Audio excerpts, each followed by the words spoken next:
But first, we want to talk about our top story, and that is the issue of controlling the internet and who should have that control of the internet. This is a big story right now, and joining us to talk about this is Brad Blakeman. He is deputy assistant to President George W. Bush. Brad, we want to talk about something that you wrote all the way back in 2012 for Newsmax.com, which was featured this weekend on Newsmax TV.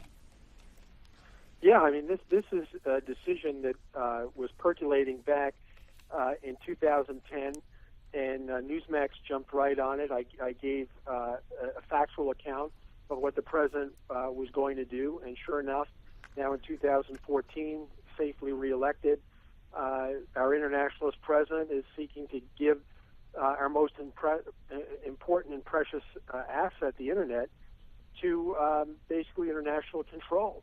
The United States developed it with taxpayer dollars at DARPA, which is at the Pentagon, as an open architecture networking. It was originally in the 60s and the 70s, the first intranet, and the United States gave it to the world. We didn't keep it for ourselves. We monetized it and were able to make countries a lot smarter, a lot freer. And now the president seeks to be beholden to people who don't like us very much. It doesn't make any sense. It's not in our interest. Brad, what is past is prologue. It is worth noting the words you wrote on Newsmax.com 4 years ago. Let's go to the full quote. America needs to wake up. If we lose control over the management of the internet, we have given away one of our nation's greatest assets with nothing in return to show for it. The Obama administration's actions will set in motion a slow and complete takeover of the internet by the United Nations or some other equally unfriendly international body. And once it is gone, it will be gone forever. Your words to Newsmax.com 4 years ago. And Brad, you've made a couple of comments on this, but let's drill down on this. Has anything changed between early 2010 and our visit today that makes you any less concerned or more concerned about what transpired on Friday? More concerned. I had the opportunity to meet with Dr. Khan, who invented the internet at the Pentagon, as well as Admiral McConnell, who was headed our DNI, about the internet and cyber attack. And our country is hit tens of thousands of times a day through the internet in cyber attacks, both on our private sector and our public sector. For us to give up any leverage, at least, and at best, the information that we're able to gather through the type of control we have on the internet is one of the reasons why America is safer than we would be if we were under international control. This is a matter of national security as well as economic security. And Brad, one foreign policy expert over the weekend likened this to the giveaway of the Panama Canal in the 1970s. Is that the proper historical analogy in your mind? No, it's more dangerous than that. This isn't, the Panama Canal is certainly important to us, but nowhere near important as the internet, which touches almost every American household. Our military uses the internet now, our other government agencies, as well as our private sector is reliant on it. For us not to have the kind of control that we should have, we created it. Nobody's ever made a complaint about America not being free and open and giving access to those who wanted it, either through the registration of domain names or the giving out of IP addresses, which makes it capable of anyone using the internet. Hey, Brad, the Edward Snowden affair and the CIA and NSA snooping has certainly hurt the credibility of the United States abroad, fairly or unfairly. We can have that debate another day. But there has been some reporting that the Edward Snowden affair may have participated or helped add some pressure to the Obama administration. Even though that we know this was planned a while back, do you think that precipitated this coming about right now?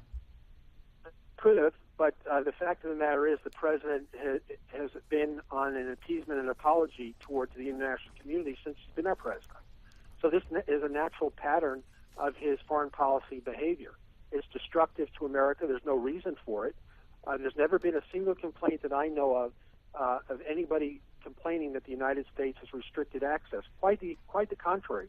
The very people who are now going to have a seat at the table are people like China and Russia and Cuba and Iran and countries that have done everything in their power to thwart open access to the internet within their own countries. Now they're going to have a say beyond their borders. This is one of the worst acts that a president of the United States could ever do, because it's so destructive to our country.